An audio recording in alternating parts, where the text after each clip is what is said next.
Assalamualaikum warahmatullahi wabarakatuh.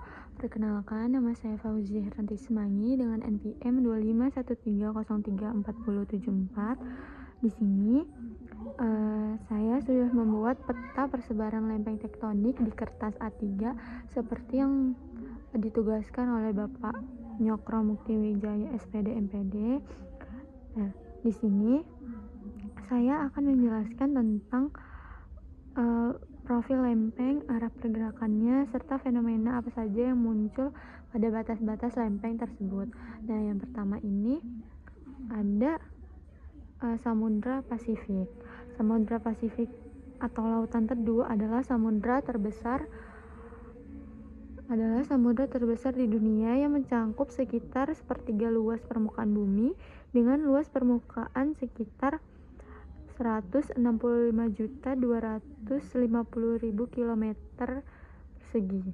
Panjangnya sekitar 15.500 km dari Laut Bering di Arktik hingga batas es di Laut Ross di Antartika di selatan. Hingga batas es di Laut Ross di Antartika di selatan. Yang kedua ada lempeng Amerika Utara. Adalah lempeng tektonik raksasa yang mencakup sebagian besar Amerika Utara, Kuba, Bahama, dan sebagian timur Laut Asia. Dan sebagian Islandia juga menjadikan lempeng terbesar kedua di bumi setelah lempeng Pasifik. Yang ketiga ada lempeng Karibia. Lempeng ini adalah lempeng tektonik yang sebagian besar bersifat samudra, terletak di bawah Laut Karibia, Amerika Tengah, dan sebagian besar Amerika Selatan Utara. Yang keempat ada lempeng Kokos. Adalah lempeng tektonik samudra muda yang berada di bawah Samudra Pasifik berbatasan dengan pantai barat Meksiko dan Amerika Tengah, dinamai dari Pulau Kokos yang berada di atasnya, dan merupakan bagian dari sistem lempeng yang lebih besar yang pecah dari lempeng Farallon purba. Yang kelima ada lempeng Nazca. Adalah lempeng tektonik samudra kecil yang terletak di bawah Samudra Pasifik Timur di lepas pantai barat Amerika Selatan yang secara aktif menuju masuk ke bawah benua Amerika Selatan di sepanjang palung Perucil.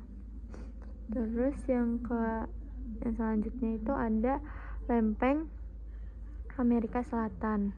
Adalah lempeng tektonik utama yang mencakup benua Amerika Selatan dan sebagian besar dasar laut Samudra Atlantik di timurnya. Terus yang selanjutnya ada lempeng Afrika. Adalah salah satu dari 7 lempeng tektonik utama bumi yang mencakup sebagian besar benua Afrika dan kerak samudra di sekitarnya, berbatasan dengan Amerika Utara, Selatan, Eurasia, Somalia, Arab, dan Antartika. Dan saat ini juga lempeng ini sedang mengalami pemekaran di sekitar Rif Afrika Timur yang berpotensi memecah Afrika menjadi 2 benua di masa yang akan datang. Selanjutnya ada Somalia. Somalia ini lempeng tektonik minor yang sedang memisahkan diri dari lempeng Afrika di sepanjang sistem retakan Afrika Timur tadi, mencakup separuh timur dari benua Afrika seperti Kenya, Somalia, Tanzania, dan Madagaskar, dan bergerak perlahan menuju anak benua India. Ini di sini. Selanjutnya itu ada lempeng Arab. Adalah lempeng tektonik benua yang signifikan, merupakan salah satu dari 3 lempeng, yaitu Arab, Afrika, India, yang bergerak ke utara dan bertabrakan dengan lempeng Eurasia. Selanjutnya ada lempeng Eurasia, yaitu lempeng tektonik raksasa yang mencakup sebagian besar dari benua Eropa,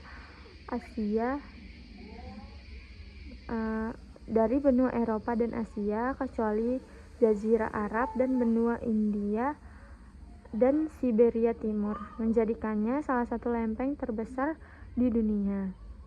Selanjutnya ada lempeng India. Lempeng India adalah lempeng tektonik utama yang awalnya bagian dari benua purba Gondwana yang memisahkan diri dan bergerak ke utara. Selanjutnya ada lempeng Australia.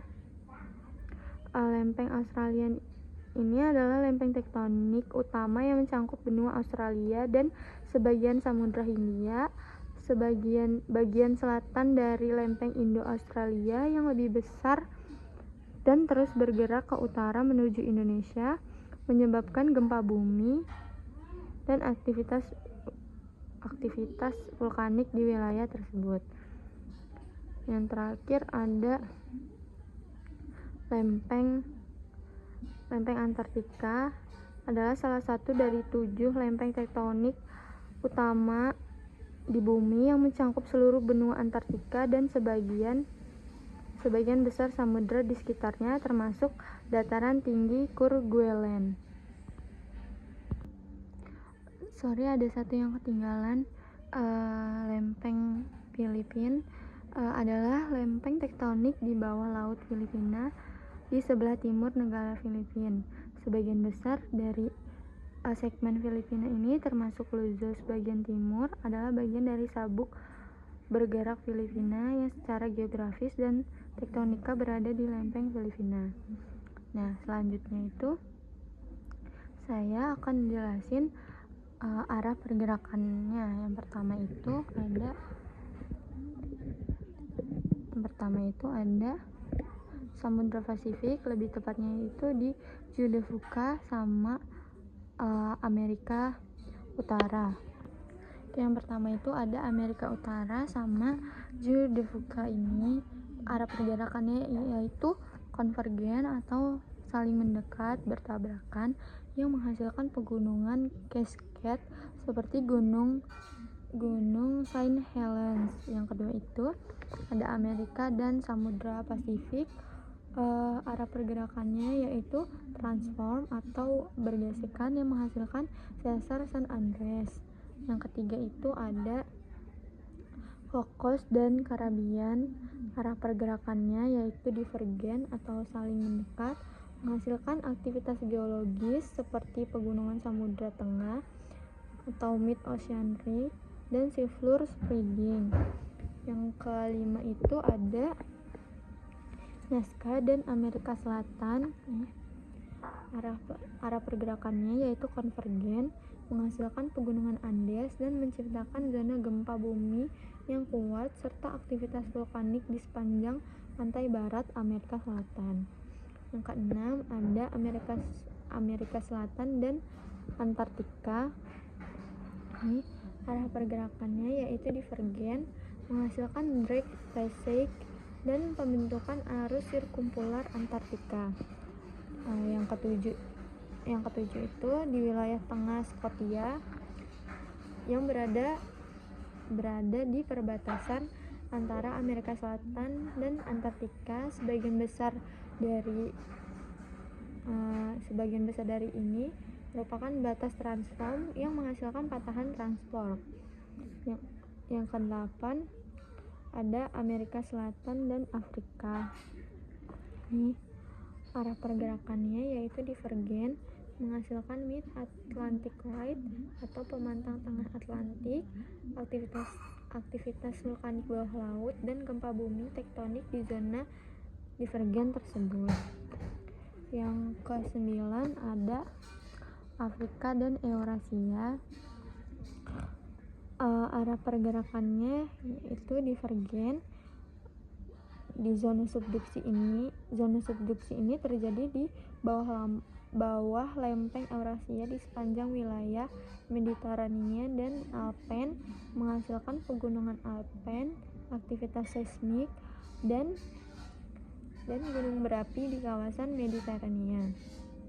Yang ke-10 ada Afrika bagian timur. Afrika bagian timur mengalami proses renggangan atau rifting akibat titik panas magma di bawah kerak bumi yang menghasilkan lembah dan retakan yang luas dan berpotensi menjadi samudra baru. Ini gasnya. Nah, yang ke-11 itu ada Amerika Utara dan Eurasia. Amerika Utara dan Eurasia. Ini. Arah pergerakannya yaitu divergen, proses atau proses saling menjauh di sepanjang pegunungan Atlantik Tengah menyebabkan pemekaran dasar laut yang menghasilkan punggung pegunungan bawah laut panjang yaitu pegunungan Atlantik Tengah. Yang ke-12 ada Afrika dan Arab. Arah pergerakannya yaitu divergen, menghasilkan Laut Merah, Teluk Anden, dan sistem lembah Selat Besar Afrika Timur. Yang ke-13 Australia dan Antartika. Menghasilkan arah pergerakannya yaitu divergen, menghasilkan pembentukan lantai samudra baru dan pemisahan benua. Terus yang ke-15 ada Filipina dan Samudra Pasifik. Ini menghasilkan bentukan busur gunung api aktif, palung laut, pegunungan Himalaya, dan seringnya terjadi gempa. Selanjutnya itu ada yang terakhir itu ada Australia dan Samudra Pasifik.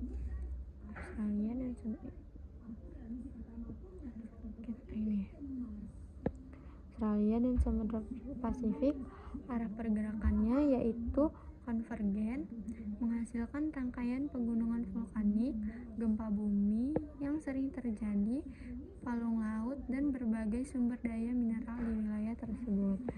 Nah, itu tadi penjelasan tentang